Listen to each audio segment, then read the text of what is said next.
85 కోట్లతో అనేక పథకాలను 823 కోట్లు తెలంగాణలో అనేక కార్యక్రమాలకు శంకుస్థాపనలు ప్రారంభోత్సవాలు చేయబోతున్నారు.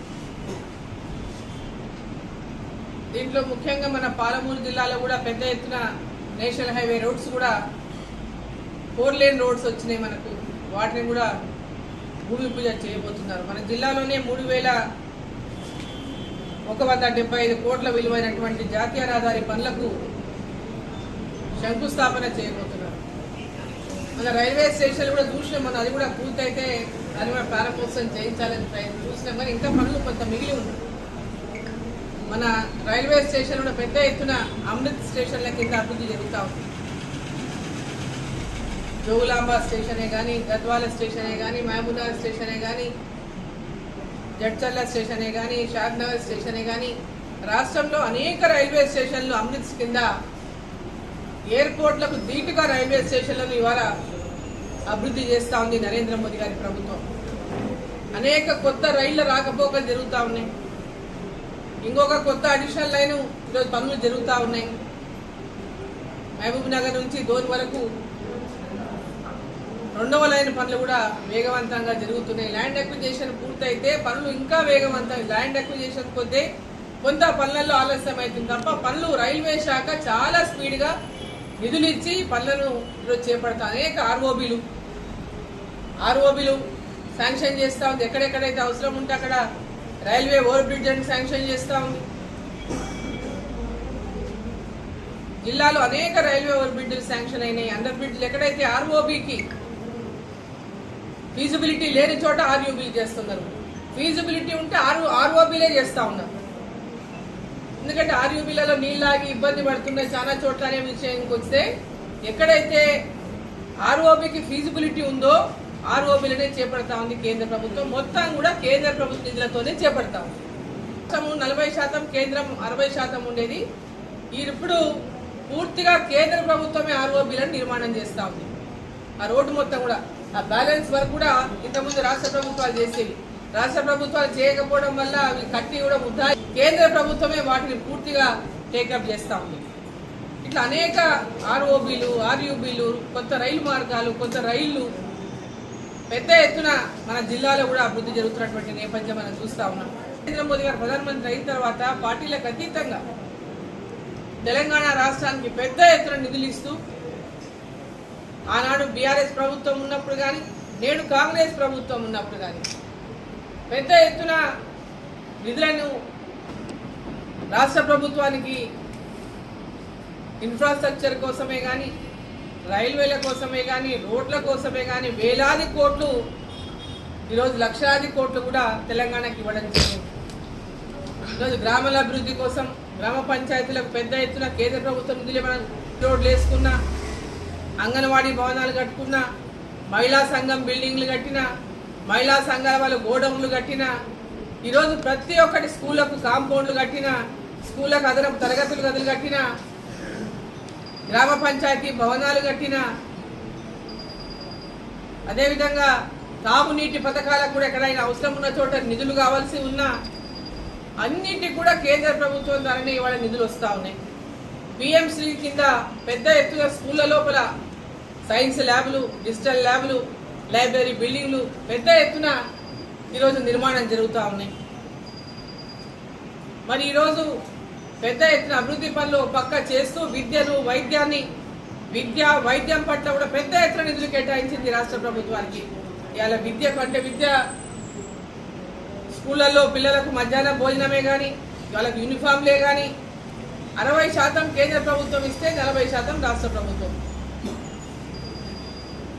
ప్రత్యేక బిఎంజిఎస్వై రోడ్లు కానీ, సిఆర్ఎఫ్ఐ రోడ్లు కానీ, నేషనల్ హైవే రోడ్లు కానీ, డబుల్ చేసేటటువంటి సింగిల్ రోడ్లను డబుల్ చేయడంలో కానీ అన్నిట్లో కూడా కేంద్ర ప్రభుత్వ నిధులు పెద్ద ఎత్తున రాష్ట్రానికి నరేంద్ర మోదీ గారి ప్రభుత్వం ఈరోజు తెలంగాణని ఇక్కడ ప్రతిపక్షం ఉంది, కాంగ్రెస్ పార్టీ ఉందని పక్కన పెట్టకుండా పెద్ద ఎత్తున అభివృద్ధికి అన్ని రాష్ట్రాలు సమానంగా అభివృద్ధి అనేటటువంటి లక్ష్యంతో నరేంద్ర మోదీ గారి ప్రభుత్వం ఈరోజు అభివృద్ధికి పెద్ద ఎత్తున రాష్ట్రాల్లో తెలంగాణ రాష్ట్రంలో అదే అనేక జిల్లాల్లో ఈరోజు అభివృద్ధి కార్యక్రమాలు జరుగుతున్నాయి. ఈరోజు దేశవ్యాప్తంగా 12 గ్రీన్ ఫీల్డ్ ఇండస్ట్రియల్ జోన్లు ఏర్పాటు చేసింది. కేంద్ర ప్రభుత్వం 12 జోన్లను ప్రకటించింది దేశవ్యాప్తంగా. దాంట్లో మన దగ్గర జహీరాబాద్లో ఒకటి గ్రీన్ ఫీల్డ్ ఇండస్ట్రియల్ జోన్ మన దగ్గర వచ్చింది. మన దగ్గర కూడా దాన్ని కూడా ప్రధానమంత్రి గారు దాన్ని ప్రారంభించబోతా ఉన్నారు.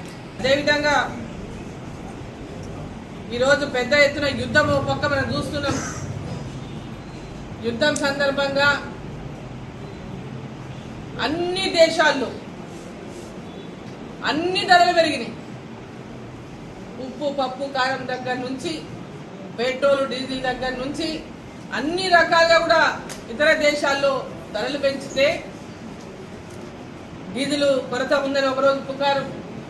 గ్యాసు జాగ్రత్తగా వాడుకోవాలి, మనము అడ్డగోలుగా చేసుకోవడం వల్ల మనం ఇబ్బంది పడకూడదని ఒకదాన్ని స్ట్రీమ్ లైన్ చేసి వాళ్ళ ప్రజలకు ఇబ్బంది కాకుండా గ్యాస్ సరఫరా జరుగుతూ ఉంది. పెట్రోల్ కానీ డీజిల్ కానీ కొరత లేదు.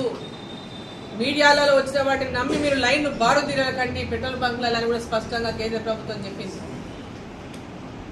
కూడా నరేంద్ర మోదీ గారి ప్రభుత్వం భారతదేశంలో ఉన్నటువంటి ప్రజలకందరికీ కూడా ఎలాంటి భారం వాళ్ళ పైన వేయకుండా ఒక బ్యాలెన్స్డ్గా ఈ యొక్క దేశాన్ని నడుపుతూ ముందుకు తీసుకెళ్తున్నటువంటి ప్రధాని నరేంద్ర మోదీ గారిని ప్రపంచ దేశాలను కూడా ప్రశంసిస్తూ ఉన్నాయి ఇవాళ వారి నాయకత్వాన్ని. అందరూ యుద్ధం అంటే భయపడిపోయింది, మనకి ఏమేం పెరుగుతావో ఎట్లనో ఏందో ఏం పరిస్థితో అని. అనేక దేశాలు ఇవాళ తలడిల్లిపోతున్నాయి. పాకిస్తాన్లో అయితే మనం చూస్తున్నాం, వార్తల్లో వస్తుంది. వాళ్ళ పరిస్థితి చాలా దీనంగా ఉన్నది అక్కడ. ఈరోజు మన దేశంలో ఒక మంచి నాయకత్వంలో ఒక సుపరిపాలనను అందిస్తున్నటువంటి ప్రధాని నరేంద్ర మోదీ గారు మరి ప్రధానమంత్రిగా 3వసారి ఎన్నికైన తర్వాత మొదటిసారి తెలంగాణలో అడుగు పెడుతున్నటువంటి నేపథ్యంలో బీఆర్ఎస్ పార్టీని 10 సంవత్సరాలు చూసిండ్రు. వాళ్ళ మీద కోపం వచ్చి కాంగ్రెస్ కోట్లేసిండ్రు. కాంగ్రెస్ పార్టీ 5 గ్యారెంటీలని మాట చెప్తే 6 గ్యారెంటీల పేరు మీద మోసం చేస్తే 6 గ్యారెంటీలకు మోసపోయి ప్రజలు ఓట్లేస్తే కాంగ్రెస్ ప్రభుత్వం మీద అధికారంలోకి వచ్చింది. ఈరోజు మహిళలకు పెద్ద ఎత్తున హామీలు ఇచ్చి మహిళలందరినీ కూడా మోసం చేసింది కాంగ్రెస్ ప్రభుత్వం. మహిళలకు 2,500 రూపాయలు 18 ఏళ్లు దాటిన ప్రతి ఒక్కరికి 2,500 నెల ఇస్తామన్నటువంటి కాంగ్రెస్ ప్రభుత్వం సోనియా గాంధీ గారి పుట్టినరోజునే ప్రారంభిస్తామని చెప్పి 2 ఏళ్లు దాటిపోయినప్పటికీ కూడా ఇప్పటిదాకా ఏ ఒక్కరికి కూడా 1 రూపాయి ఇవ్వనటువంటి పరిస్థితులు రాష్ట్రంలో మనం చూస్తా ఉన్నాం.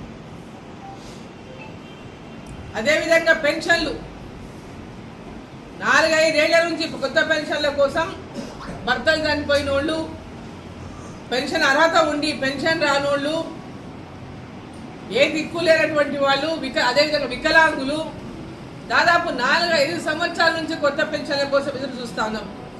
కాంగ్రెస్ ప్రభుత్వం అధికారంలోకి రాగానే అర్హత ఉన్న ప్రతి ఒక్కరికి పెన్షన్లు ఇస్తామని మాట చెప్పింది కాంగ్రెస్ ప్రభుత్వం, ఉన్న ముఖ్యమంత్రి గారు. మరి ఇప్పటిదాకా ఒక్క కొత్త పెన్షన్ కూడా ఏడా ముసలోళ్ళకు భర్తకు వస్తుంటే భార్యకు ఇస్తున్నారు తప్ప భర్తలు చనిపోయినటువంటి మహిళలకు ఇప్పటిదాకా పెన్షన్ ఇస్తున్నటువంటి పరిస్థితి లేదు రాష్ట్రంలో. పెన్షన్ రాలేదు రాష్ట్రంలో ఇవాళ. అదేవిధంగా 2,000 పెన్షన్ 4,000 చేస్తామన్నారు. వికలాంగులకు 6,000 చేస్తామన్నారు. 2 ఏళ్లు దాటి 4 నెలలు 5 నెలలు అవుతుంది. ఇప్పటిదాకా కూడా ఏ ఒక్క పెన్షన్దారులకు పెన్షన్ పెంచలేదు. అర్హత ఉండి పెన్షన్ అని వాళ్ళకు కొత్త పెన్షన్ ఇవ్వలేదు. వికలాంగులైతే హాస్పిటల్ చుట్టూ, కలెక్టరేట్ల చుట్టూ తిరిగి తిరిగి తిరిగి ఈరోజు పెన్షన్ కోసం వాళ్ళ కాళ్ళు అరిగిపోతున్నాయి. వాళ్ళ బండ్లు 2 కాళ్ళ బండ్లు 3 కాళ్ళ బండ్లు వేసుకొని పాపం తిరుగుతున్నారు తప్ప వాళ్ళకి ఎక్కడ కూడా పెన్షన్లు వస్తున్నటువంటి పరిస్థితి లేదు. ఇచ్చిన హామీలన్నింటినీ కూడా రైతు బంధు అన్నారు, రైతు బంధుకు రైతు భరోసా అన్నారు. కానీ ఆ భరోసా అనేది ఎవరికి కూడా ఇప్పటిదాకా కలిగినటువంటి పరిస్థితి లేదు. అక్కడ కొందరికి ఇక్కడ కొందరికి ఎక్కడొక్క 2 ఎకరాలకు ఇచ్చి మేము రైతు భరోసా ఇచ్చేసినటువంటి మాట ఈరోజు రాష్ట్ర ప్రభుత్వం చెప్తా ఉంది.